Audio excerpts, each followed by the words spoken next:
લક્ષ્ય ન્યૂઝ, એક નજર, એક લક્ષ્ય. ડભોઈ આગામી ચૂંટણીને લઈને શહેર તેમજ તાલુકા કોંગ્રેસના નવા પ્રમુખોની નિયુક્તિ કરવામાં આવી છે. ત્યારે આજરોજ તાલુકા પ્રમુખ સુધીરભાઈ બારોટ અને શહેર પ્રમુખ સતીશભાઈ રાવલ દ્વારા કોંગ્રેસ સમિતિને આગામી ચૂંટણીની અંદર ઉમેદવારો અને વિજય બનવાના હેતુ અને સમિતિને મજબૂત કરવા સરદાર શોપિંગ ખાતે આવેલા કોંગ્રેસ કાર્યાલય ખાતે ભગવાન સત્યનારાયણની કથા રાખી આજથી પ્રમુખ પદ સંભાળ્યું હતું. રાજ્યમાં આગામી સ્થાનિક સ્વરાજની ચૂંટણીઓ નજીક છે, ત્યારે ડભોઈની અંદર કોંગ્રેસ પણ મેદાનમાં જોવા મળી રહ્યું છે. પ્રદેશ કોંગ્રેસ સમિતિ દ્વારા ડભોઈ તાલુકાની બાગડોળના યુવા કોંગ્રેસ કાર્યકર સુધીરભાઈ બારોટને તાલુકા કોંગ્રેસ પ્રમુખ તરીકે નીમવામાં આવ્યા છે, જ્યારે કે શહેરના પ્રમુખ તરીકે સતીશભાઈ રાવલને કોંગ્રેસ સમિતિ દ્વારા નીમવામાં આવ્યા હોય. આજરોજ બંને યુવા કાર્યકરો દ્વારા ડભોઈ સરદાર શોપિંગ ખાતે આવેલા કોંગ્રેસ સમિતિના કાર્યકર ખાતે સત્યનારાયણ ભગવાનની કથા રાખી કોંગ્રેસ સમિતિને આગામી ચૂંટણીની અંદર બહુમત સાથે જીત મળે અને સમિતિ મજબૂત બને તે માટે હાકલ કરી હતી. આ પ્રસંગે કોંગ્રેસના પ્રદેશના ડેલિગેટ મંત્રી ગુણવંત પરમાર, સુભાષભાઈ ભોજવાણી, ગોપાલભાઈ સહિતના પૂર્વ તાલુકા પ્રમુખ દિલીપ પટેલ અને કોંગ્રેસ સમિતિના કાર્યકરો મોટી સંખ્યામાં હાજર રહ્યા હતા. નિરંજન ચૌહાણ, ડભોઈ.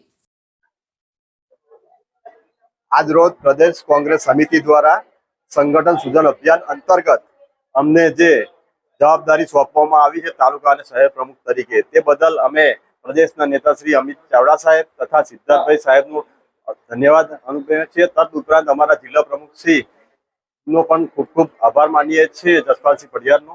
અને આ જવાબદારી અંતર્ગત અમને આગામી તાલુકા પંચાયત, જિલ્લા પંચાયત અને વિધાનસભાની ચૂંટણીમાં અમારો સારામાં સારું પ્રદર્શન થાય એ હેતુ અમે સત્યનારાયણ ભગવાનની કથાનું આયોજન કરીને ભગવાનની કૃપા રહે અને આ જે દોષો અને બધું દૂર થાય અને પ્રજાને એક સારો વહીવટ મળે. જે અત્યારે પ્રજા ત્રાસી ગઈ છે, થાકી ગઈ છે, લોકો કંટાળી ગયા છે, લોકોના મગજ હલી ગયા છે, કારણ કે આ લોકો ભયમુક્ત ભ્રષ્ટાચાર અને જે આચર્યો છે તે બદલ અમને ભગવાન સૌને સદબુદ્ધિ આપે અને આ પક્ષ અમારો મજબૂત બને તે હેતુથી અમે આજે કથાનું આયોજન કર્યું અને ભગવાન અમને એમાં સદબુદ્ધિ આપે.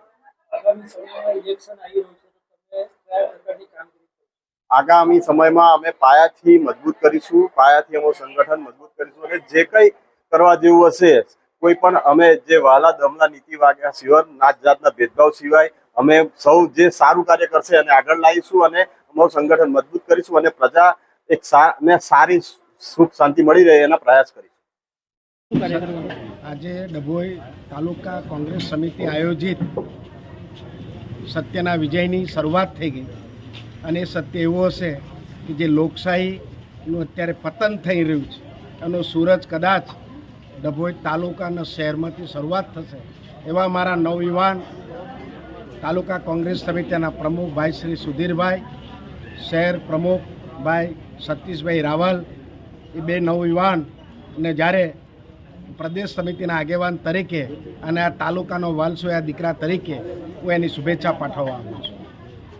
પ્રદેશ સમિતિ અમિતભાઈ ચાવડા અને આ શહેરના અને આ તાલુકાના અને આ જિલ્લાના સનિષ્ઠ લીડર કે જેમનું યોગદાન લોકશાહીથી માંડી સ્વર્ગીય ચિમનભાઈ પટેલ અમારા મુખ્યમંત્રી હતા ત્યારથી અને આજ પણ એમના દીકરાશ્રી હંમેશા ડભોઈ તાલુકાના શહેરનું ધ્યાન રાખનાર એવા સિદ્ધાર્થભાઈના આશીર્વાદથી અને નવયુવાન વડોદરા જિલ્લાના પાદરા તાલુકાના માજી ધારાસભ્ય ભાઈ જસપાલસિંહ અને વિવિધ આગેવાનોના આશીર્વાદથી તાલુકા કોંગ્રેસ સમિતિના પ્રમુખ અને શહેર પ્રમુખની જે નિયુક્તિ કરી છે એને આવકારું છું, અભિનંદન આપું છું.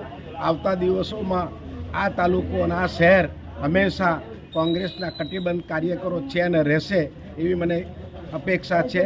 અને આજે પણ કોંગ્રેસને મજબૂતાઈથી ડભોઈ તાલુકો ક્યારે પણ પાછળ પાણી કરી નથી. કોંગ્રેસ એક વિચારધારાનો પક્ષ છે, નહીં કે સત્તાનો પક્ષ. અને સિદ્ધાર્થભાઈ વિચારધારા સાથે ડભોઈ સાથે સંકળાયેલા છે અને ભાઈ શ્રી અમિતભાઈ ચાવડાએ પણ જે નિયુક્તિ કરી છે ખૂબ અભિનંદન પાત્ર છે. આજે સત્યનારાયણ કથાની અંદર મને આવવાનો મોકો મળ્યો, તેથી હું તાલુકા કોંગ્રેસ સમિતિ, શહેર કોંગ્રેસ સમિતિ અને તમામ સિનિયર આગેવાનોનો આભાર વ્યક્ત કરું છું. સાથે પ્રેસ મીડિયાનો પણ આભાર વ્યક્ત કરું છું. મને વિશ્વાસ છે કે ડભોઈ તાલુકા શહેર સમિતિ, જિલ્લા સમિતિના અહીંયા ડભોઈના પત્રકાર મિત્રો પણ કોંગ્રેસને મજબૂતાઈની સાચી વાત બજારમાં લાવશે એવું પ્રેસ મીડિયાને પણ હું અપેક્ષા રાખું છું.